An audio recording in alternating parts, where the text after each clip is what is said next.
Zdravím vás, moje meno je Samuel a dnes vám predstavím najpredávanejšie kompaktné SUV v Európe, Volkswagen T-Roc.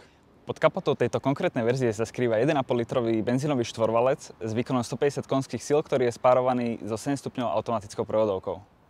T-Roc je ideálnym rodinným autom, takže v jeho priestrannom interiéri nájdeme takéto pohodlné látkové sedadlá, plne digitálny prístrojový panel informujúci o všetkých podstatných údajoch, dvojzónovú automatickú klimatizáciu s dotykovým panelom, centrálny dotykový displej, ktorý disponuje pripojením smartfónu či už pomocou Bluetooth alebo pomocou Apple CarPlay alebo Android Auto.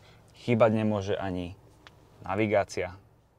Vo výbave auta nájdete aj rôznych jazdných asistentov, v tomto prípade máte k dispozícii udržovanie v jazdnom pruhu a núdzové brzdenie. Ich ovládanie nájdeme pod tlačidlom na volante. Po jeho stlačení sa nám rozbalí takéto menu, kde si viete jednotlivé asistenty nastaviť. Táto konkrétna verzia má k dispozícii elektrické otváranie kufrových dverí. V prípade defektu nájdete pod dnom batožinového priestoru dofukovaciu opravnú sadu a povinnú výbavu, ktorá sa vám môže hodiť v prípade dopravnej nehody. Taktiež elektrické zatváranie kufrových dverí. V prípade, ak vám auto vypíše nedostatok niektorej z prevádzkových kvapalín, treba túto kvapalinu bezodkladne doplniť.